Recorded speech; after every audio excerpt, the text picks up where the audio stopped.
Kakek Abu Yazid Al-Bustami adalah seorang penganut agama Zoroaster. Ayahnya adalah seorang di antara orang-orang terkemuka Bustam. Kehidupan Abu Yazid yang luar biasa bermula sejak ia berada di dalam kandungan ibunya. Setiap kali aku menyuap makanan yang kuragukan kehalalannya, ibunya sering berkata kepada Abu Yazid, "Engkau yang masih berada di dalam rahimku." Memberontak dan tidak mau berhenti sebelum makanan itu kumuntahkan kembali. Pernyataan si ibu dibenarkan oleh Abu Yazid sendiri. Kepada Abu Yazid pernah ditanyakan apakah yang terbaik bagi seorang manusia di atas jalan ini. Kebahagiaan yang merupakan bakat sejak lahir, jawab Abu Yazid. Jika kebahagiaan seperti itu tidak ada, sebuah tubuh yang sehat dan kuat. Jika tidak memiliki tubuh yang sehat dan kuat, pendengaran yang tajam. Jika tidak memiliki pendengaran yang tajam, hati yang mengetahui. Jika tidak memiliki hati yang mengetahui, mata yang melihat. Jika tidak memiliki mata yang melihat, kematian yang segera. Setelah sampai waktunya, si ibu mengirimkan Abu Yazid ke sekolah. Abu Yazid mempelajari Al-Quran. Pada suatu hari gurunya menerangkan arti satu ayat dari surah Luqman yang berbunyi, "Berterima kasihlah kepadaku dan kepada kedua orang tuamu." Ayat ini sangat menggetarkan hati Abu Yazid. Abu Yazid meletakkan batu tulisnya dan berkata kepada gurunya, "Izinkan aku pulang, ada yang hendak kukatakan kepada ibuku." Sang guru memberi izin, Abu Yazid lalu pulang ke rumahnya. Ibunya menyambutnya dengan kata-kata, "Taifur, mengapa engkau sudah pulang? Apakah engkau mendapat hadiah atau adakah suatu kejadian yang istimewa?" "Tidak," jawab Abu Yazid. "Pelajaranku sampai pada ayat di mana Allah memerintahkan agar aku berbakti kepadanya dan kepadamu. Tetapi aku tak dapat mengurus dua buah rumah dalam waktu bersamaan. Ayat ini sangat menyusahkan hatiku. Mintalah diriku ini kepada Allah, sehingga aku menjadi milikmu seorang. Atau serahkanlah aku kepada Allah semata, sehingga aku dapat hidup untuk Dia semata-mata." "Anakku," jawab ibunya, "aku serahkan engkau kepada Allah dan kubebaskan engkau dari semua kewajiban terhadapku. Pergilah engkau dan jadilah seorang hamba Allah." Di kemudian hari Abu Yazid berkata, "Kewajiban yang kukira sebagai kewajiban yang paling sepele di antara yang lain-lainnya, ternyata merupakan kewajiban yang paling utama, yaitu kewajiban untuk berbakti kepada ibuku. Di dalam berbakti kepada ibuku itulah kuperoleh segala sesuatu yang kucari, yakni segala sesuatu yang hanya bisa dipahami lewat tindakan disiplin diri dan pengabdian kepada Allah." Kejadiannya adalah sebagai berikut. Pada suatu malam, ibu meminta air kepadaku. Maka aku pun pergi mengambilnya. Ternyata di dalam tempayan kami tak ada air. Kulihat dalam kendi, tetapi kendi itu pun kosong. Oleh karena itu, pergilah aku ke sungai, lalu mengisi kendi tersebut dengan air. Ketika aku pulang, ternyata ibuku sudah tertidur. Malam itu udara terasa dingin. Kendi itu tetap dalam rangkulanku. Ketika ibu terjaga, ia meminum air yang kubawa itu kemudian memberkati diriku. Kemudian terlihatlah olehku betapa kendi itu telah membuat tanganku kaku. "Mengapa engkau tetap memegang kendi itu?" ibu bertanya. "Aku takut ibu terjaga, sedang aku sendiri terlena," jawabku. Kemudian ibu berkata kepadaku, "Biarkan saja pintu itu setengah terbuka." Sepanjang malam, aku berjaga-jaga agar pintu itu tetap dalam keadaan setengah terbuka, dan agar aku tidak melalaikan perintah ibuku. Hingga akhirnya, fajar terlihat lewat pintu. Begitulah yang sering kulakukan berkali-kali. Setelah si ibu memasrahkan anaknya kepada Allah, Abu Yazid meninggalkan Bustam, merantau dari satu negeri ke negeri lain selama 30 tahun, dan melakukan disiplin diri, dengan terus-menerus berpuasa di siang hari, dan bertirakat sepanjang malam. Ia belajar di bawah bimbingan 113 guru spiritual, dan telah memperoleh manfaat dari setiap pelajaran yang mereka berikan. Di antara guru-gurunya itu, ada seorang yang bernama Sadik. Ketika Abu Yazid sedang duduk di hadapannya, tiba-tiba Sadik berkata kepadanya, "Abu Yazid, ambilkan buku yang di jendela itu." "Jendela? Jendela mana?" tanya Abu Yazid. "Telah sekian lama engkau belajar di sini dan tidak pernah melihat jendela itu?" "Tidak," jawab Abu Yazid. "Apa peduliku dengan jendela? Ketika menghadapmu, mataku tertutup terhadap hal-hal lain. Aku tidak datang ke sini untuk melihat segala sesuatu yang ada di sini. Jika demikian, kata si guru, kembalilah ke Bustam. Pelajaranmu telah selesai. Abu Yazid mendengar bahwa di suatu tempat tertentu ada seorang guru besar. Dari jauh Abu Yazid datang untuk menemuinya. Ketika sudah dekat, Abu Yazid menyaksikan betapa guru yang termasyhur itu meludah ke arah kota Mekah. Karena itu segera ia memutar langkahnya. Jika ia memang telah memperoleh semua kemajuan itu dari jalan Allah, Abu Yazid berkata mengenai guru tadi, niscaya ia tidak akan melanggar hukum seperti yang telah dilakukannya. Diriwayatkan bahwa rumah Abu Yazid hanya berjarak 40 langkah dari sebuah masjid. Ia tidak pernah meludah ke arah jalan dan menghormati masjid tersebut. Perjalanan Abu Yazid menuju Ka'bah memakan waktu 12 tahun penuh. Hal ini karena setiap kali ia bersua dengan seorang pengkhotbah yang memberikan pengajaran di dalam perjalanan itu, Abu Yazid segera membentangkan sajadahnya dan melakukan salat sunat 2 rakaat. Mengenai hal ini, Abu Yazid mengatakan Ka'bah bukanlah seperti serambi istana raja, tetapi suatu tempat yang dapat dikunjungi orang setiap saat. Akhirnya sampailah ia ke Ka'bah, tetapi ia tak pergi ke Madinah pada tahun itu juga. Mengenai hal ini, Abu Yazid mengatakan, Ka'bah bukanlah seperti serambi istana raja, tetapi suatu tempat yang dapat dikunjungi orang setiap saat. Akhirnya sampailah ia ke Ka'bah, tetapi ia tak pergi ke Madinah pada tahun itu juga. Tidaklah pantas kunjungan ke Madinah, hanya sebab pelengkap saja. Abu Yazid menjelaskan, saya akan mengenakan pakaian haji yang berbeda untuk mengunjungi Madinah. Tahun berikutnya, sekali lagi ia menunaikan ibadah haji. Ia mengenakan pakaian yang berbeda untuk setiap tahap perjalanannya sejak mulai menempuh padang pasir. Di sebuah kota dalam perjalanan tersebut, suatu rombongan besar telah menjadi muridnya. Dan ketika ia meninggalkan tanah suci, banyak orang yang mengikutinya. Siapakah orang-orang ini? Ia bertanya sambil melihat ke belakang. Mereka ingin berjalan bersamamu. Terdengar sebuah jawaban, ya Allah, Abu Yazid bermohon, janganlah engkau tutup penglihatan hamba-hambamu karenaku, untuk menghilangkan kecintaan mereka kepada dirinya, dan agar dirinya tidak menjadi penghalang bagi mereka. Maka setelah selesai melakukan salat subuh, Abu Yazid berseru kepada mereka, sesungguhnya aku adalah Tuhan, tiada Tuhan selain aku, dan karena itu sembahlah aku. Abu Yazid sudah gila, seru mereka kemudian meninggalkannya. Abu Yazid meneruskan perjalanannya. Di tengah perjalanan ia menemukan sebuah tengkorak manusia yang bertuliskan, tuli, bisu, buta. Mereka tidak memahami. Sambil menangis Abu Yazid memungut tengkorak itu lalu menciuminya. Tampaknya ini adalah kepala seorang sufi, gumamnya, yang menjadi lebur di dalam Allah. Ia tidak lagi mempunyai telinga untuk mendengar suara abadi, tidak lagi mempunyai mata untuk memandang keindahan abadi, tidak lagi mempunyai lidah untuk memuji kebesaran Allah, dan tidak lagi mempunyai akal walaupun untuk merenungi secuil pengetahuan Allah yang sejati. Tulisan ini adalah mengenai dirinya. Suatu hari Abu Yazid melakukan perjalanan. Ia membawa seekor unta sebagai tunggangan dan pemikul perbekalannya. Binatang yang malang, betapa berat beban yang engkau tanggung. Sungguh kejam, seseorang berseru. Setelah mendengar suara ini berulang kali, akhirnya Abu Yazid menjawab, wahai anak muda, sebenarnya bukan unta ini yang memikul beban.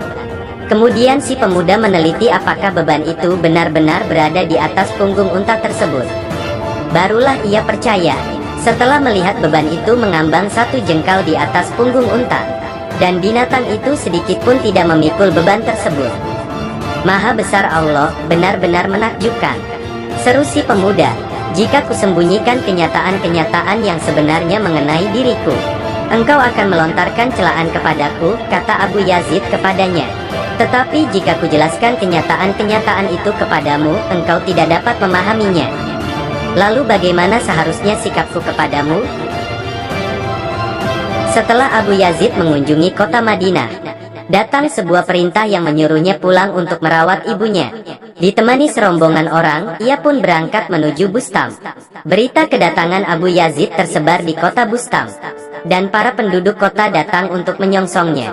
Pasti Abu Yazid akan sibuk melayani mereka, dan membuat ia akan terhalang untuk menyegerakan perintah Allah itu.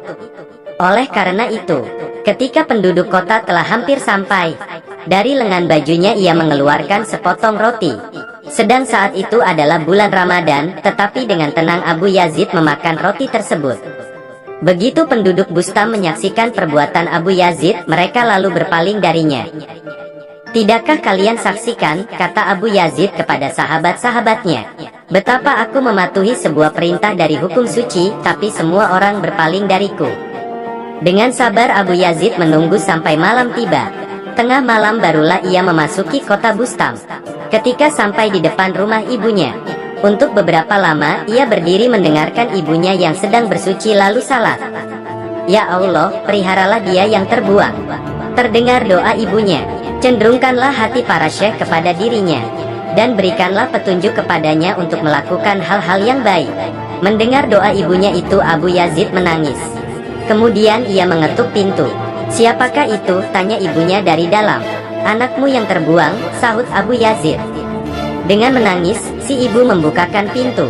Ternyata penglihatan ibunya sudah kabur.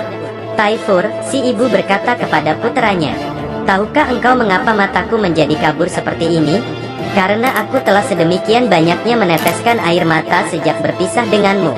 Dan punggungku telah bongkok karena beban duka yang kutanggungkan itu." Abu Yazid mengisahkan, dengan tatapan yang pasti, "Aku memandang Allah setelah dia membebaskan diriku dari semua makhluknya, menerangi diriku dengan cahayanya, membukakan keajaiban-keajaiban rahasianya dan menunjukkan kebesarannya kepadaku. Setelah menatap Allah, kau pun memandang diriku sendiri dan merenungi rahasia serta hakikat diriku ini. Cahaya diriku adalah kegelapan jika dibanding dengan cahayanya. Kebesaran diriku sangat kecil jika dibanding dengan kebesarannya. Kemuliaan diriku hanyalah kesombongan yang sia-sia jika dibandingkan dengan kemuliaannya. Di dalam Allah segalanya suci, sedang di dalam diriku segalanya kotor dan cemar. Bila kurenungi kembali, maka tahulah aku bahwa aku hidup karena cahaya Allah. Aku menyadari kemuliaan diriku bersumber dari kemuliaan dan kebesarannya. Apapun yang telah kulakukan, hanyalah karena kemahakuasaannya. Apapun yang telah terlihat oleh mata lahirku, sebenarnya melalui Dia. Aku memandang dengan mata keadilan dan realitas. Segala kebaktianku bersumber dari Allah, bukan dari diriku sendiri, sedang selama ini aku beranggapan bahwa akulah yang berbakti kepadanya. Aku bertanya, "Ya Allah, apakah ini?" Dia menjawab, "Semuanya adalah aku, tidak ada sesuatu pun juga kecuali aku." Kemudian ia menjahit mataku sehingga aku tidak dapat melihat. Dia menyuruhku untuk merenungi akar permasalahan, yaitu dirinya sendiri. Dia meniadakan aku dari kehidupannya sendiri, dan ia memuliakan diriku. Kepadaku dibukakannya rahasia dirinya sendiri, sedikit pun tidak tergoyahkan oleh karena adaku. Demikianlah Allah, kebenaran yang tunggal menambahkan realitas ke dalam diriku. Melalui Allah aku memandang Allah, dan kulihat Allah di dalam realitasnya. Di sana aku berdiam dan beristirahat untuk beberapa saat lamanya. Kututup telinga dari derap perjuangan. Lidah yang meminta-minta kutelan ke dalam tenggorokan keputusasaan.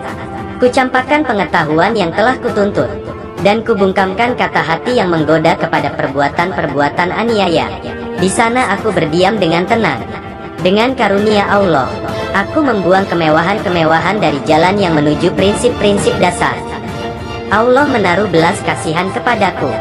Ia memberkahiku dengan pengetahuan abadi dan menanam lidah kebajikannya ke dalam tenggorokanku.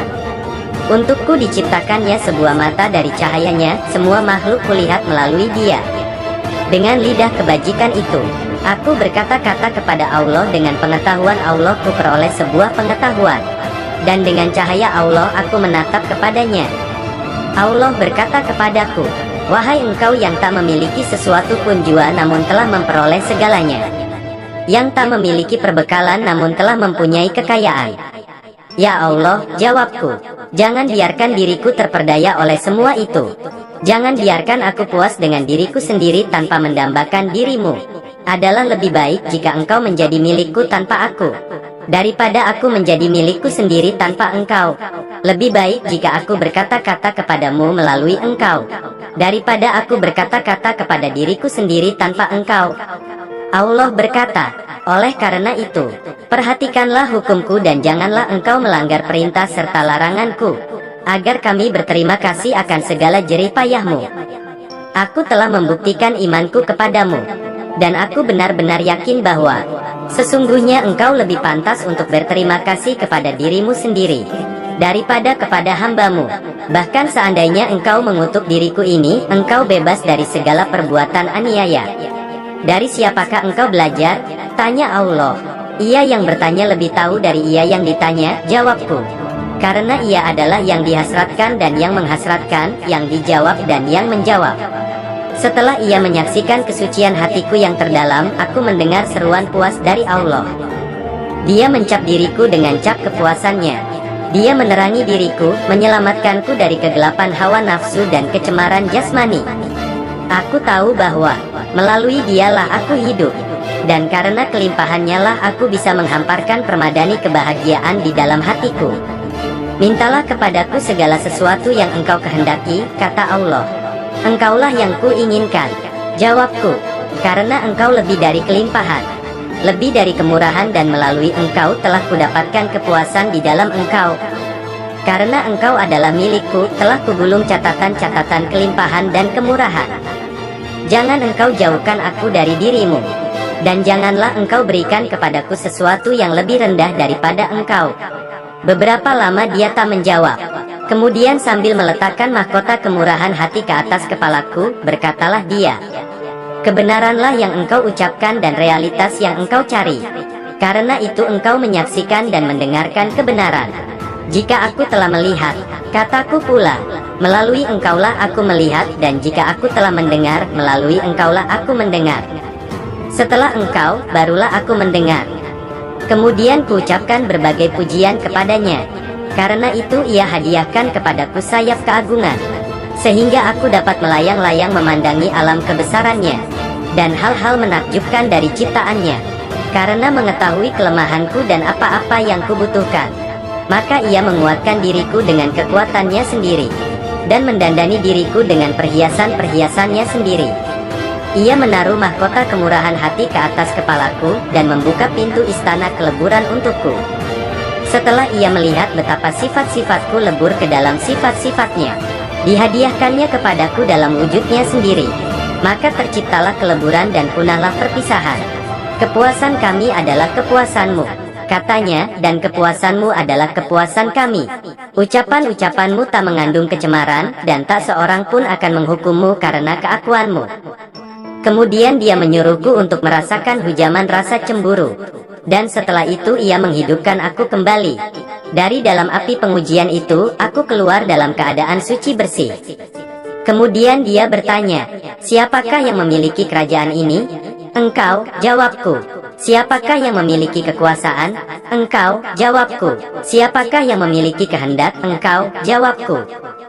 Karena jawaban-jawabanku itu persis seperti yang didengarkan pada awal penciptaan, maka ditunjukkannya kepadaku betapa jika bukan karena belas kasihnya, alam semesta tidak akan pernah tenang. Dan jika bukan karena cintanya, segala sesuatu telah dibinasakan oleh kemaha perkasaannya. Dia memandangku dengan mata yang maha melihat melalui medium yang maha memaksa. Dan segala sesuatu mengenai diriku sirna tak terlihat. Di dalam kemabukan itu setiap lembahku terjuni. Kulumatkan tubuhku ke dalam setiap wadah gejolak api cemburu. Kupacu kuda pemburuan di dalam hutan belantara yang luas. Kutemukan bahwa tidak ada yang lebih baik daripada kepapaan, dan tidak ada yang lebih baik daripada ketidakberdayaan. Tiada pelita yang lebih terang daripada keheningan, dan tiada kata-kata yang lebih merdu daripada kebisuan. Aku menghuni istana keheningan. Aku mengenakan pakaian ketabahan, sehingga segala masalah terlihat sampai ke akar-akarnya. Dia melihat betapa jasmani dan rohaniku bersih dari kilasan hawa nafsu. Kemudian dibukakannya pintu kedamaian di dalam dadaku yang kelam, dan diberikannya kepadaku lidah keselamatan dan ketauhidan. Kini telah kumiliki sebuah lidah rahmat nan abadi, sebuah hati yang memancarkan nur ilahi, dan mata yang telah ditempa oleh tangannya sendiri. Karena dialah aku berbicara, dan dengan kekuasaannya lah aku memegang. Karena melalui dia aku hidup, maka aku tidak akan pernah mati. Karena telah mencapai tingkat keluhuran ini, maka isyaratku adalah abadi. Ucapanku berlaku untuk selama-lamanya. Lidahku adalah lidah tauhid dan ruhku adalah ruh keselamatan. Aku tidak berbicara melalui diriku sendiri sebagai seorang pemberi peringatan. Dialah yang menggerakkan lidahku sesuai dengan kehendaknya, sedangkan aku hanyalah seseorang yang menyampaikan. Sebenarnya yang berkata-kata ini adalah Dia, bukan aku. Setelah memuliakan diriku, Dia berkata, "Hamba-hambaku ingin bertemu denganmu. Bukanlah keinginanku untuk menemui mereka," jawabku. "Tetapi jika engkau menghendakiku untuk menemui mereka, maka aku tidak akan menentang kehendakmu. Hiasilah diriku dengan keesaanmu, sehingga apabila hamba-hambamu memandangku, yang terpandang oleh mereka adalah ciptaanmu. Dan mereka akan melihat Sang Pencipta semata-mata, bukan diriku ini. Keinginanku ini dikabulkannya. Ditaruhnya mahkota kemurahan hati ke atas kepalaku dan Ia membantuku mengalahkan jasmaniku." Setelah itu Dia berkata, "Temuilah hamba-hambaku itu." Aku pun berjalan selangkah menjauhi hadiratnya. Tetapi pada langkah yang kedua aku jatuh terjerumus. Terdengarlah olehku seruan, "Bawalah kembali kekasihku kemari. Ia tidak dapat hidup tanpa aku. Dan tidak ada satu jalan pun yang diketahuinya kecuali jalan yang menuju aku." Setelah aku mencapai taraf peleburan ke dalam keesaan, itulah saat pertama aku menatap Yang Esa. Bertahun-tahun lamanya aku mengelana di dalam lembah yang berada di kaki bukit pemahaman. Akhirnya aku menjadi seekor burung dengan tubuh yang berasal dari keesaan dan dengan sayap keabadian. Setelah terlepas dari segala sesuatu yang diciptakannya, aku pun berkata, "Aku telah sampai kepada Sang Pencipta." Kemudian kutengadahkan kepalaku dari lembah kemuliaan. Dahagaku kupuaskan seperti yang tak pernah terulang di sepanjang zaman. Kemudian selama 30.000 tahun, aku terbang di dalam keleburannya yang luas.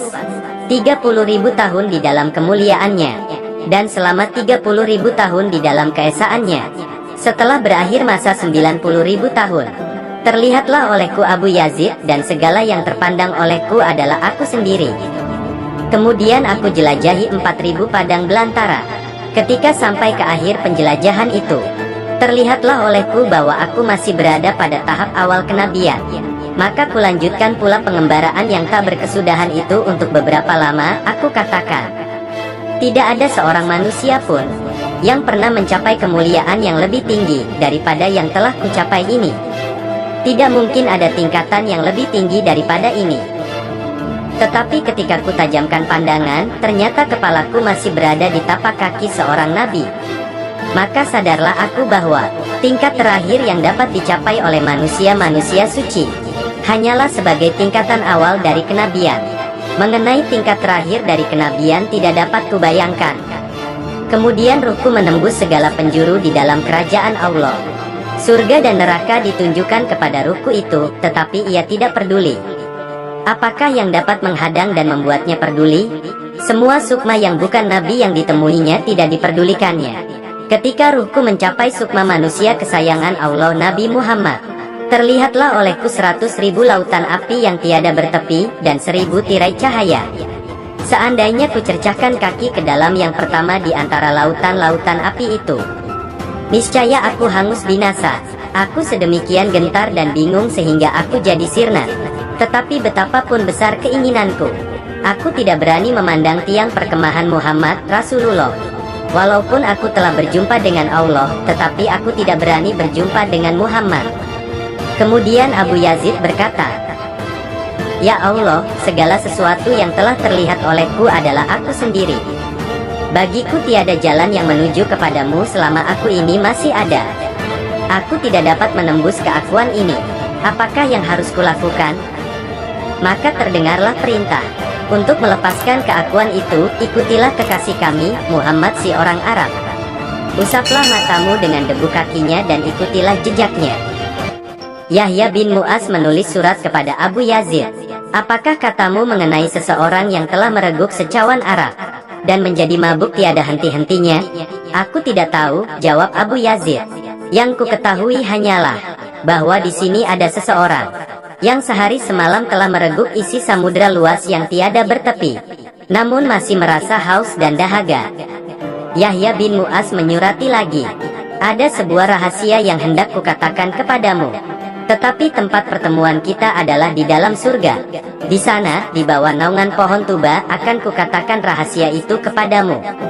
Bersamaan surat itu, dia kirimkan sepotong roti dengan pesan, "Syekh harus memakan roti ini, karena aku telah membuatnya dari air Zam-Zam."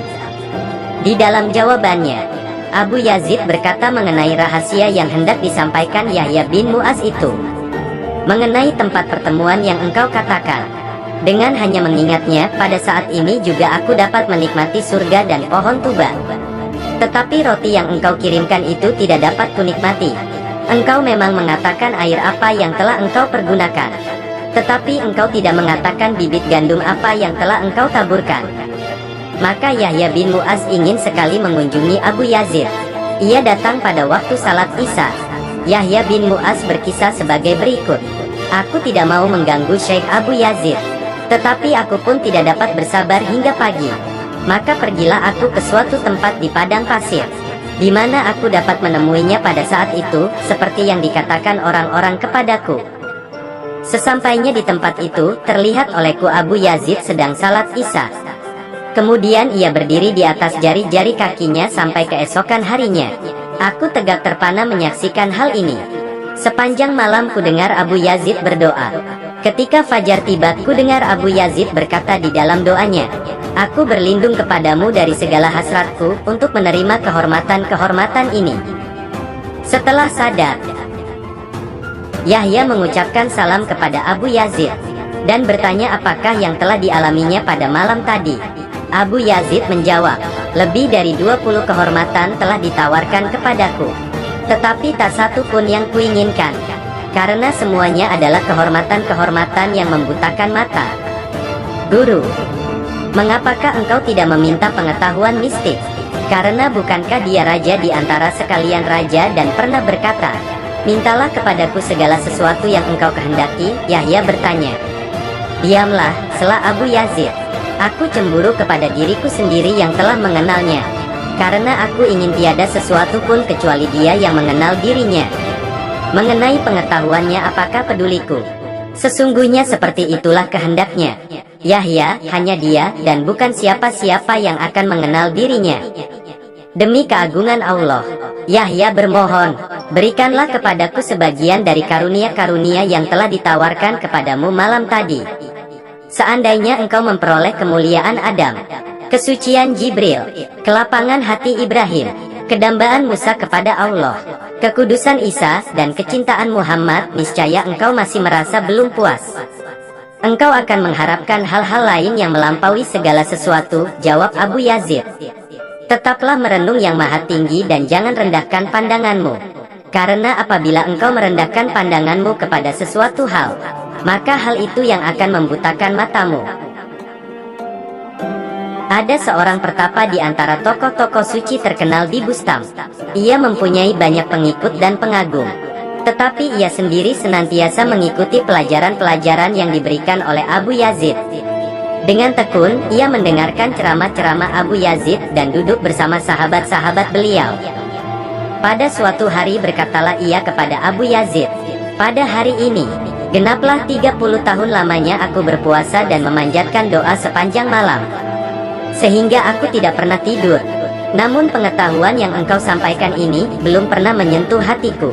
Walau demikian, aku percaya kepada pengetahuan itu dan senang mendengarkan ceramah-ceramahmu. Walaupun engkau berpuasa siang malam selama 300 tahun, sedikit pun dari ceramah-ceramahku ini tidak akan dapat engkau hayati." "Mengapakah demikian?" tanya si murid. "Karena matamu tertutup oleh dirimu sendiri," jawab Abu Yazid. "Apakah yang harus kulakukan?" tanya si murid pula. "Jika kukatakan, pasti engkau tidak mau menerimanya." "Akan ku terima. Katakanlah kepadaku agar kulakukan seperti yang engkau petuahkan." "Baiklah," jawab Abu Yazid. "Sekarang ini juga cukurlah janggut dan rambutmu. Tanggalkan pakaian yang sedang engkau kenakan ini, dan gantilah dengan cawat yang terbuat dari bulu domba. Gantungkan sebungkus kacang di lehermu, kemudian pergilah ke tempat ramai. Kumpulkan anak-anak sebanyak mungkin dan katakan kepada mereka, 'Akan kuberikan sebutir kacang kepada setiap orang yang menamparkan kepalaku.' Dengan cara yang sama pergilah berkeliling kota. terutama sekali ke tempat-tempat di mana orang-orang sudah mengenalmu. Itulah yang harus engkau lakukan. Maha besar Allah, tiada Tuhan kecuali Allah, cetus si murid setelah mendengar kata-kata Abu Yazid itu. Jika seorang kafir mengucapkan kata-kata itu, niscaya ia menjadi seorang muslim, kata Abu Yazid. Tetapi dengan mengucapkan kata-kata yang sama, engkau telah mempersekutukan Allah. Mengapa begitu? Tanya si murid. Karena engkau merasa bahwa dirimu terlalu mulia untuk berbuat seperti yang telah kukatakan tadi. Kemudian engkau mencetuskan kata-kata tadi untuk menunjukkan bahwa engkau adalah seorang penting, bukan untuk memuliakan Allah. Dengan demikian bukankah engkau telah mempersekutukan Allah? Saran-saranmu tadi tidak dapat kulaksanakan. Berikanlah saran-saran yang lain, si murid berkeberatan. Hanya itulah yang dapat kusarankan, Abu Yazid menegaskan. Aku tak sanggup melaksanakannya. Si murid mengulangi kata-katanya. Bukankah telah kukatakan bahwa engkau tidak akan sanggup untuk melaksanakannya, dan engkau tidak akan menuruti kata-kataku, kata Abu Yazid. Abu Yazid berkata, 12 tahun lamanya aku menjadi pandai besi diriku sendiri. Kulemparkan diriku sendiri ke dalam tungku disiplin, sampai merah membara dan dalam nyala ikhtiar yang keras. Kemudian kutaruh diriku ke atas alas penyesalan. Lalu kupukul dengan martil pengutukan diri sendiri, sehingga akhirnya dapatlah kutempa sebuah cermin diriku sendiri. Dan cermin itu senantiasa kupoles dengan segala macam kebaktian dan kepatuhan kepada Allah. Setelah itu, setahun lamanya aku menatapi bayanganku sendiri di dalam cermin itu. Dan terlihatlah olehku betapa di pinggangku melilit sabuk kesesatan, kegenitan dan pemujaan diri sendiri yang hanya dimiliki oleh orang-orang kafir. Hal itu adalah karena aku membanggakan kepatuhan-kepatuhanku itu, dan memuji perbuatan-perbuatanku tersebut. 5 tahun lamanya aku bersusah payah, sehingga sabuk itu terlepas dari pinggangku, dan jadilah aku seorang muslim yang baru. Aku memandang semua hamba Allah, dan tampaklah olehku bahwa mereka semua mati. 4 kali kuucapkan Allahu Akbar di atas jasad-jasad mereka. Dan setelah dengan pertolongan Allah aku menguburkan mereka tanpa menyeret-nyeret tubuh mereka. Berjumpalah aku dengan Allah. Setiap kali Abu Yazid tiba di depan masjid, sesaat lamanya ia akan berdiri terpaku dan menangis. Mengapa engkau selalu berlaku demikian? Tanya seseorang kepadanya. Aku merasa diriku sebagai seorang wanita yang sedang haid. Aku merasa malu untuk masuk dan mengotori masjid, jawabnya. Suatu ketika Abu Yazid melakukan perjalanan ke Hijaz. Tetapi beberapa saat kemudian ia pun kembali lagi. Di waktu yang sudah engkau tidak pernah membatalkan niatmu. Mengapa sekarang engkau berbuat demikian? Seseorang bertanya kepada Abu Yazid. Baru saja aku palingkan wajahku ke jalan, jawab Abu Yazid. Terlihatlah olehku seorang hitam yang menghadang dengan pedang terhunus dan berkata, jika engkau kembali, selamat dan sejahteralah engkau. Jika tidak, akan kutebas kepalamu. Engkau telah meninggalkan Allah di Bustam untuk pergi ke rumahnya. Abu Yazid mengisahkan, di tengah jalan, aku bertemu dengan seorang lelaki. Ia bertanya kepadaku, hendak kemanakah engkau? Ke tanah suci, jawabku. Berapa banyakkah uang yang engkau bawa? 200 dirham. Berikanlah uang itu kepadaku, lelaki itu mendesak. Aku adalah seorang yang telah berkeluarga. Kelilingilah diriku sebanyak 7 kali, maka selesailah ibadah hajimu itu. Aku menuruti kata-katanya kemudian kembali ke rumah. Umar meriwayatkan bahwa apabila Abu Yazid ingin menyendiri, baik untuk beribadah maupun untuk merenungi Allah, maka ia masuk ke dalam kamarnya, dan dengan cermat menutupi setiap celah dan lubang di dinding kamar itu. Mengenai tingkah lakunya ini, Abu Yazid menjelaskan, aku khawatir kalau ada suara atau kebisingan yang akan mengganggu. Sudah pasti yang dikatakannya itu hanya sebuah dalih semata.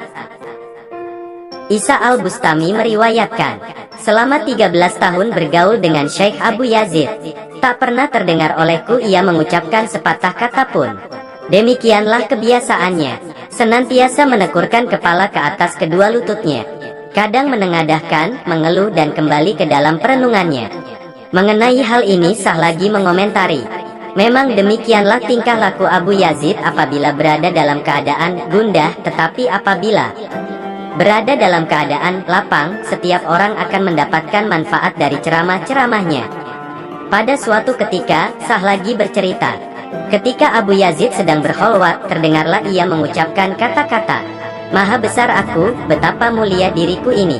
Ketika ia sadar, murid-muridnya menyampaikan kata-kata yang diucapkan lidahnya tadi kepadanya. Maka Abu Yazid menjawab, "Memusuhi Allah adalah sama dengan memusuhi Abu Yazid. Jika aku mengucapkan kata-kata seperti itu sekali lagi, cincanglah tubuhku ini." Kemudian kepada setiap muridnya diberikannya sebuah pisau dengan pesan, "Jika kata-kata tadi kuucapkan lagi, bunuhlah aku dengan pisau ini." Tetapi untuk kedua kalinya ternyata Abu Yazid mengucapkan kata-kata yang sama. Murid-muridnya hendak membunuhnya. Tetapi seketika itu juga tubuh Abu Yazid menggelembung dan memenuhi seluruh ruangan. Para sahabat melepaskan bata-bata dari dinding ruangan itu, sambil menghujamkan pisau ke tubuh Abu Yazid. Tetapi pisau-pisau itu bagai menikam air, dan pukulan-pukulan mereka sama sekali tidak berakibat apa-apa. Beberapa saat kemudian, tubuh yang menggelembung tadi menciut kembali, dan terlihatlah Abu Yazid yang bertubuh kecil seperti seekor burung pipit, sedang duduk di sajadah. Sahabat-sahabatnya menghampirinya dan mengatakan apa yang telah terjadi. Abu Yazid berkata, "Yang kalian saksikan sekarang inilah Abu Yazid, yang tadi bukan Abu Yazid." Suatu ketika Abu Yazid memegang sebuah apel merah di tangannya dan memandanginya. "Satu buah apel yang indah," kata Abu Yazid. Di saat itu juga sebuah suara berkata di dalam batinnya, "Abu Yazid, tidakkah engkau mempunyai malu untuk memberikan namaku kepada sebuah apel?" Maka 40 hari lamanya lupalah Abu Yazid akan segala sesuatu kecuali nama Allah. "Aku telah bersumpah," Syekh Abu Yazid menyatakan, "bahwa aku tidak akan memakan buah-buahan dari bustam selama hidupku." Abu Yazid mengisahkan, "Suatu hari ketika sedang duduk-duduk, datanglah sebuah pikiran ke dalam benakku bahwa aku adalah syekh dan tokoh suci zaman ini. Tetapi begitu hal itu terpikirkan olehku, aku segera sadar bahwa aku telah melakukan dosa besar. Aku lalu bangkit dan berangkat ke Khurasan. Di sebuah persinggahan, aku berhenti dan bersumpah tidak akan meninggalkan tempat itu sebelum Allah mengutus seseorang untuk membukakan diriku. 3 hari 3 malam aku tinggal di persinggahan itu. Pada hari yang keempat, kulihat seseorang yang bermata satu dengan menunggang seekor unta sedang datang ke tempat persinggahan itu. Setelah mengamati dirinya dengan seksama, terlihatlah olehku tanda-tanda kesadaran ilahi di dalam dirinya. Aku mengisyaratkan agar unta itu berhenti, lalu unta itu segera menekukkan kaki-kaki depannya. Lelaki bermata satu itu memandangiku. "Sejauh ini engkau memanggilku," katanya, "hanya untuk membukakan mata yang tertutup dan membukakan pintu yang terkunci, serta untuk menenggelamkan penduduk bustam bersama Abu Yazid." Aku jatuh lunglai. Kemudian aku bertanya kepada orang itu, "Dari manakah engkau datang?" "Sejak engkau bersumpah itu, telah beribu-ribu mil yang kutempuh." Kemudian ia menambahkan, "Berhati-hatilah Abu Yazid. Jagalah hatimu." Setelah berkata demikian, ia berpaling dariku dan meninggalkan tempat itu. Zunnun mengirimkan sebuah sajadah kepada Abu Yazid, tetapi Abu Yazid mengembalikannya kepada Zunnun sambil berpesan, "Apakah perluku dengan sebuah sajadah? Kirimkanlah sebuah bantal sebagai tempatku bersandar." Dengan ucapan tersebut, Abu Yazid ingin mengatakan bahwa ia telah berhasil mencapai tujuan. Maka Zunnun mengirimkan sebuah bantal yang empuk. Tetapi bantal itu pun dikembalikan Abu Yazid, karena pada saat itu, ia telah bertaubat dan tubuhnya tinggal kulit pembalut tulang. Mengenai perbuatannya ini, Abu Yazid mengatakan, "Manusia yang berbantalkan karunia dan kasih Allah tidak membutuhkan bantal dari salah seorang di antara hambanya." Abu Yazid berkisah, "Suatu ketika aku bermalam di padang pasir, kututupi kepalaku dengan pakaian dan aku pun tertidur. Tanpa disangka-sangka, aku mengalami sesuatu yang dimaksudkan adalah mimpi birahi, sehingga aku harus mandi. Tetapi malam itu terlampau dingin, dan ketika terjaga, aku merasa enggan sekali untuk bersuci dengan air dingin. Tunggulah sampai matahari tinggi, batinku berkata. Setelah menyadari betapa diriku enggan dan tidak memperdulikan kewajiban-kewajiban agama itu, aku segera bangkit, kulumerkan salju dengan jubahku, lalu aku mandi. Jubah yang basah itu kukenakan kembali, sehingga aku jatuh pingsan kedinginan. Beberapa saat kemudian aku siuman, ternyata jubahku telah kering. Abu Yazid sering berjalan-jalan dalam sebuah pekuburan. Pada suatu malam, ketika ia pulang dari pekuburan itu, ia berpapasan dengan seorang pemuda bangsawan yang memainkan sebuah kecapi. "Semoga Allah melindungi kita," seru Abu Yazid. Mendengar seruan itu, si pemuda menyerang Abu Yazid dan memukulkan kecapi itu ke kepala Abu Yazid, sehingga kepalanya berdarah dan kecapi itu sendiri pecah. Ternyata si pemuda dalam keadaan mabuk dan tidak menyadari siapakah yang diserangnya itu. Abu Yazid terus pulang dan ketika hari telah siang, dipanggilnyalah salah seorang di antara murid-muridnya. "Berapakah harga sebuah kecapi?" tanya Abu Yazid kepadanya. Si murid memberitahu harganya. Dengan secari kain, dibungkusnya uang seharga kecapi, ditambah dengan makanan yang manis-manis, lalu dikirimkannya kepada si pemuda. "Sampaikan kepada si pemuda itu bahwa Abu Yazid meminta maaf kepadanya. Katakan kepadanya bahwa tadi malam ia menyerang Abu Yazid dengan kecapinya, sehingga kecapi itu pecah. Sebagai gantinya, terimalah uang ini dan belilah kecapi yang baru. Sedangkan makanan-makanan yang manis ini adalah untuk menawarkan kedukaan hatimu, karena kecapi milikmu itu telah pecah." Ketika si pemuda bangsawan itu menyadari perbuatan yang telah dilakukannya, ia pun mendatangi Abu Yazid untuk memohon maaf.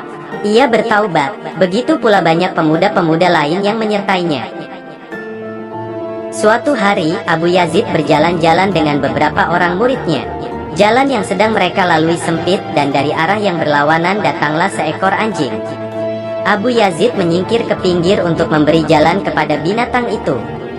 Salah seorang murid tidak menyetujui perbuatan Abu Yazid ini dan berkata, "Allah yang maha besar telah memuliakan manusia di atas segala makhluk-makhluknya. Abu Yazid adalah raja di antara kaum mistik, tetapi dengan ketinggian martabatnya itu, beserta murid-muridnya yang taat masih memberi jalan kepada seekor anjing. Apakah pantas perbuatan seperti itu?" Abu Yazid menjawab, "Anak muda, anjing tadi secara diam-diam telah berkata kepadaku, 'Apakah dosaku dan apakah pahalamu pada awal kejadian, sehingga aku berpakaian kulit anjing, dan engkau mengenakan jubah kehormatan sebagai raja di antara para mistik?' Begitulah yang sampai ke dalam pikiranku, dan karena itulah aku memberikan jalan kepadanya." Pada suatu hari, Abu Yazid sedang menyusuri sebuah jalan ketika seekor anjing berlari-lari di sampingnya. Melihat hal ini, Abu Yazid segera mengangkat jubahnya, tetapi anjing berkata, "Tubuhku kering dan aku tidak melakukan kesalahan apa-apa. Seandainya tubuhku basah, engkau cukup menyucinya dengan air yang bercampur tanah 7 kali. Selesailah persoalan di antara kita. Tetapi apabila engkau menyingsingkan jubah sebagai seorang Parsi, dirimu tidak akan menjadi bersih walau engkau membasuhnya dalam 7 samudera." Abu Yazid menjawab, "Engkau kotor secara lahiriah, tetapi aku kotor secara batiniah. Marilah kita bersama-sama berusaha agar kita berdua menjadi bersih." Tetapi si anjing menyahut, "Engkau tidak pantas untuk berjalan bersama-sama dengan diriku dan menjadi sahabatku. Karena semua orang menolak kehadiranku dan menyambut kehadiranmu. Siapapun yang bertemu denganku akan melempariku dengan batu. Tetapi siapapun yang bertemu denganmu akan menyambutmu sebagai raja di antara para mistik. Aku tidak pernah menyimpan sepotong tulang. Tetapi engkau memiliki sekarung gandum untuk makanan esok hari." Abu Yazid berkata, "Aku tidak pantas berjalan bersama seekor anjing. Bagaimana aku dapat berjalan bersama dia yang abadi dan kekal? Maha besar Allah yang telah memberi pengajaran kepada yang termulia di antara makhluknya melalui yang terhina di antara semuanya." Kemudian Abu Yazid meneruskan kisahnya, "Aku sangat berduka, bagaimana aku dapat menjadi hamba Allah yang patuh? Aku berkata pada diriku sendiri, aku akan pergi ke pasar untuk membeli ikat pinggang yang dikenakan oleh orang-orang bukan muslim, dan ikat pinggang itu akan kupakai sehingga namaku menjadi hina di dalam pandangan orang. Maka pergilah aku ke pasar hendak membeli sebuah ikat pinggang. Di dalam sebuah toko terlihat olehku ikat pinggang yang sedang terpajang. Harganya paling-paling 1 dirham, kataku dalam hati. Kemudian aku bertanya kepada pelayan toko itu, berapa harga ikat pinggang ini? 1000 dinar, jawabnya. Aku tak dapat berbuat apa-apa, hanya berdiri dengan kepala tertunduk. Pada saat itu, terdengar olehku sebuah seruan dari atas langit. Tidak tahukah engkau, bahwa dengan harga di bawah 1000 dinar, orang-orang tidak akan menjual sebuah sabuk untuk diikatkan ke pinggang seorang manusia seperti engkau? Mendengar seruan itu, hatiku bersorak girang, karena tahulah aku, bahwa Allah masih memperhatikan hambanya ini. Suatu malam, Abu Yazid bermimpi malaikat-malaikat dari langit pertama turun ke bumi. Kepada Abu Yazid mereka berseru, bangkitlah dan marilah berzikir kepada Allah. Abu Yazid menjawab, aku tidak mempunyai lidah untuk berzikir kepadanya. Malaikat-malaikat dari langit yang kedua turun pula ke bumi. Mereka menyerukan kata-kata yang sama, dan Abu Yazid memberikan jawaban yang sama.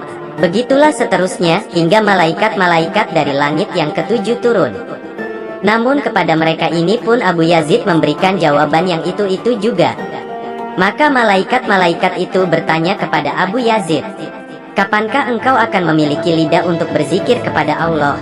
Apabila penduduk neraka telah tetap di neraka, dan penduduk surga telah tetap di dalam surga, dan hari berbangkit telah lewat, maka Abu Yazid akan mengelilingi takhta Allah sambil berseru, Allah, Allah. Di dekat rumah Abu Yazid tinggal seorang penganut agama Zoroaster. Ia mempunyai seorang anak yang selalu menangis karena rumah mereka gelap tidak berlampu. Abu Yazid sendiri telah membawakan sebuah pelita untuk mereka. Si anak segera reda dari tangisnya. Mereka berkata, karena cahaya Abu Yazid telah memasuki rumah ini, maka sangat disayangkan apabila kita tetap berada di dalam kegelapan. Mereka segera memeluk agama Islam. Pada suatu malam, Abu Yazid tidak memperoleh kekhusyukan dalam salatnya. Maka berkatalah ia kepada muridnya, carilah jika ada barang berharga di dalam rumah ini. Murid-muridnya mencari-cari, lalu menemukan setengah tandan anggur. Kemudian Abu Yazid memerintahkan, bawalah anggur-anggur itu, dan berikan kepada orang-orang lain. Rumahku ini bukan toko buah-buahan. Setelah itu Abu Yazid dapat melakukan salat dengan khusyuk. Pada suatu hari, seseorang berkata kepada Abu Yazid, sewaktu ada orang yang meninggal dunia di Tabaristan, kulihat engkau di sana bersama Khidir alaihi salam. Dia merangkulkan tangannya ke lehermu, sedang engkau menaruh tanganmu ke punggungnya. Ketika para pengantar pulang dari pemakaman, kulihat engkau terbang ke angkasa. Iya, segala yang engkau katakan itu benar-benar terjadi, jawab Abu Yazid. Pada suatu hari, seorang lelaki yang tidak mempercayai Abu Yazid datang berkunjung untuk mengujinya. Katakanlah kepadaku jawaban sesuatu masalah, katanya kepada Abu Yazid. Abu Yazid melihat betapa lelaki itu tidak mempercayainya di dalam hati. Maka berkatalah Abu Yazid, di atas sebuah gunung ada sebuah gua, dan di dalam gua itu ada seorang sahabatku. Mintalah padanya untuk menjelaskan masalah itu kepadamu. Lelaki itu segera pergi ke gua yang dikatakan Abu Yazid. Tetapi yang dijumpainya di sana adalah seekor naga yang besar dan sangat menakutkan. Menyaksikan hal ini, ia pun jatuh pingsan, dan pakaiannya menjadi kotor. Begitu kembali siuman, cepat-cepat ia meninggalkan tempat itu, tetapi sepatunya tertinggal. Ia lalu kembali kepada Abu Yazid. Sambil bersujud di kaki Abu Yazid, ia bertaubat, lalu Abu Yazid berkata kepadanya, Maha besar Allah, engkau tidak berani mengambil sepatumu hanya karena takut kepada makhluknya. Apabila engkau takut kepada Allah, bagaimanakah engkau berani mengambil rahasia yang engkau cari di dalam keingkaranmu? Pada suatu hari, seorang lelaki datang dan menanyai Abu Yazid tentang hal rasa malu. Abu Yazid memberikan jawaban, dan seketika itu juga orang tersebut berubah menjadi air. Sesaat kemudian, masuk pula seorang lelaki. Setelah melihat genangan air itu, ia bertanya kepada Abu Yazid, Guru, apakah itu? Abu Yazid menjawab, seorang lelaki masuk lalu bertanya tentang rasa malu. Aku memberikan jawaban. Mendengar penjelasanku itu, ia tidak dapat menahan dirinya, dan karena sangat malu, tubuhnya berubah menjadi air. Hatim Tuli berkata kepada murid-muridnya, "Barang siapa di antara kamu yang tidak memohon ampunan bagi penduduk neraka di hari berbangkit nanti, ia bukan muridku." Perkataan Hatim ini disampaikan orang kepada Abu Yazid. Kemudian Abu Yazid menambahkan, "Barang siapa yang berdiri di tebing neraka dan menangkap setiap orang yang dijerumuskan ke dalam neraka, kemudian mengantarkannya ke surga, lalu kembali ke neraka sebagai pengganti mereka, maka ia adalah muridku." Suatu ketika, pasukan kaum muslimin berperang melawan Bizantium. Mereka hampir dapat dikalahkan musuh. Tiba-tiba mereka mendengar sebuah seruan, "Abu Yazid, tolonglah!" Seketika itu juga, api menyembur dari arah Khurasan, sehingga pasukan orang-orang kafir mati ketakutan, dan pasukan kaum muslimin dapat memenangkan pertempuran. Abu Yazid ditanya orang, "Bagaimana engkau dapat mencapai tingkat kesalehan yang seperti ini?" "Pada suatu malam, ketika aku masih kecil," jawab Abu Yazid, "aku keluar dari kota Bustam. Bulan bersinar terang, dan bumi tertidur tenang. Tiba-tiba kulihat suatu kehadiran. Di sisinya ada 18.000 dunia yang tampaknya sebagai sebuah debu belaka. Hatiku bergetar kencang, lalu hanyut dilanda gelombang ekstase yang dahsyat. Aku berseru, 'Ya Allah, sebuah istana yang sedemikian besarnya tapi sedemikian kosong. Hasil karya yang sedemikian agung tapi begitu sepi.' Lalu terdengar olehku sebuah jawaban dari langit, 'Istana ini kosong, bukan karena tak seorang pun memasukinya, tetapi karena kami tidak memperkenankan setiap orang untuk memasukinya. Tak seorang manusia yang tak mencuci muka pun yang pantas menghuni istana ini.' Maka aku lalu bertekad untuk mendoakan semua manusia. Kemudian terpikirlah olehku bahwa yang berhak untuk menjadi penengah manusia adalah Muhammad. Oleh karena itu, aku hanya memperhatikan tingkah lakunya sendiri. Kemudian terdengarlah suara yang menyeruku, 'Karena engkau berjaga-jaga untuk selalu bertingkah laku baik, maka aku muliakan namamu sampai hari berbangkit nanti. Dan umat manusia akan menyebutmu raja para mistik sufi.' Abu Yazid menyatakan, "Sewaktu pertama kali memasuki rumah suci, yang terlihat olehku hanya rumah suci itu.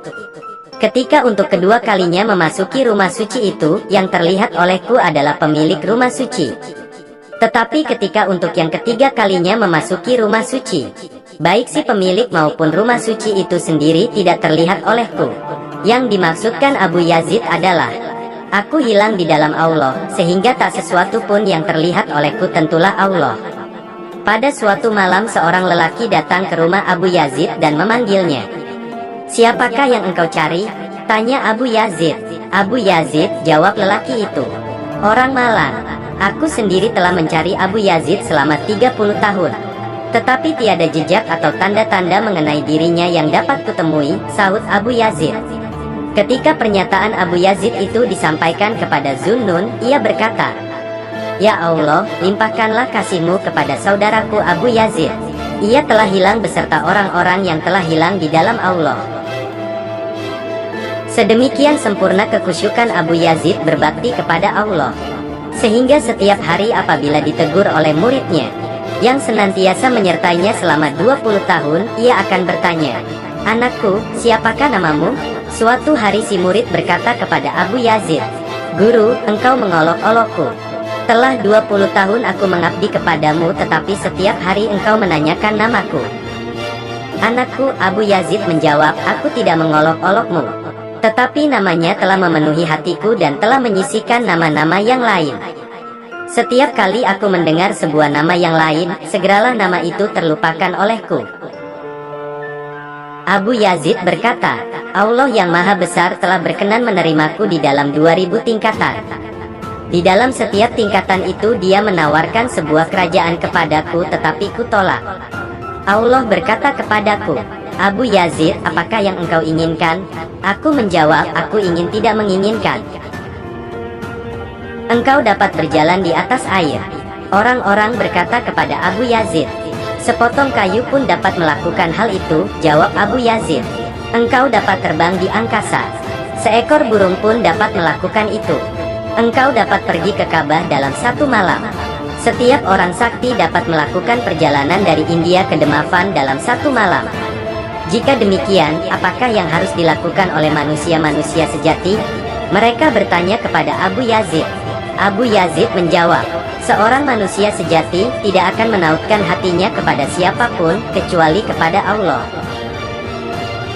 Abu Yazid berkata, dunia telah kutalak 3. Kemudian seorang diri aku berjalan menuju yang sendiri. Aku berdiri di hadapan hadiratnya dan berseru, ya Allah, kecuali Engkau, tidak sesuatu pun yang kuinginkan. Apabila Engkau telah kuperoleh, maka semuanya telah kuperoleh. Setelah Allah mengetahui ketulusan hatiku itu, maka karunia pertama yang diberikannya kepadaku adalah membukakan selubung keakuan dari depan mataku. Apa yang dimaksud dengan tahta Allah? Seseorang bertanya kepada Abu Yazid. Tahta itu adalah aku, jawab Abu Yazid. Apakah yang dimaksud dengan ganjalan kaki Allah? Ganjalan kaki itu adalah aku. Apakah yang dimaksud dengan luh? Tanda peringatan dan pena Allah, luh dan pena itu adalah aku. Allah mempunyai hamba-hamba seperti Ibrahim, Musa dan Isa. Mereka itu adalah aku. Allah mempunyai hamba-hamba seperti Jibril, Mikail dan Israfil. Mereka itu adalah aku. Lelaki yang bertanya itu terdiam.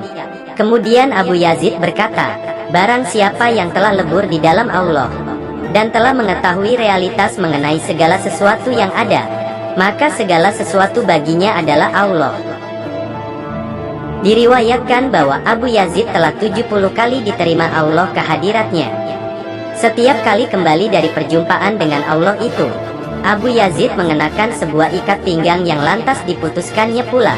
Menjelang akhir hayatnya, Abu Yazid memasuki tempat salat dan mengenakan sebuah ikat pinggang. Mantel dan topinya yang terbuat dari bulu domba itu dikenakannya secara terbalik. Kemudian ia berkata kepada Allah, ya Allah, aku tidak membanggakan disiplin dari yang telah kulaksanakan seumur hidupku. Aku tidak membanggakan salat yang telah kulakukan sepanjang malam. Aku tidak menyombongkan puasa yang telah kulakukan selama hidupku. Aku tidak menonjolkan telah berapa kali aku menamatkan Al-Quran. Aku tidak akan mengatakan pengalaman-pengalaman spiritual yang telah kualami, doa-doa yang telah kupanjatkan dan betapa akrab hubungan antara engkau dan aku. Engkau pun mengetahui bahwa aku tidak menonjolkan segala sesuatu yang telah kulakukan itu. Semua yang kukatakan ini bukanlah untuk membanggakan diri atau mengandalkannya. Semua ini kukatakan kepadamu karena aku malu atas segala perbuatanku itu. Engkau telah melimpahkan rahmatmu sehingga aku dapat mengenal diriku sendiri. Semuanya tidak berarti, anggaplah tidak pernah terjadi. Aku adalah seorang torkoman yang berusaha 70 tahun, dengan rambut yang telah memutih di dalam kejahilan. Dari padang pasir aku datang sambil berseru-seru, tangrik-tangrik. Baru sekarang inilah aku dapat memutus ikat pinggang ini. Baru sekarang inilah aku dapat melangkah ke dalam lingkungan Islam. Baru sekarang inilah aku dapat menggerakkan lidah untuk mengucapkan syahadat. Segala sesuatu yang engkau perbuat adalah tanpa sebab. Engkau tidak menerima umat manusia karena kepatuhan mereka, dan engkau tidak akan menolak mereka hanya karena keingkaran mereka. Segala sesuatu yang kulakukan hanyalah debu. Kepada setiap perbuatanku yang tidak berkenan kepadamu limpahkanlah ampunanmu. Basuhlah debu keingkaran dari dalam diriku, karena aku pun telah membasuh debu kelancangan karena mengaku telah mematuhimu. Sumber kisah dari kitab Tazkiratul Auliyah karangan Syekh Fariduddin Attar.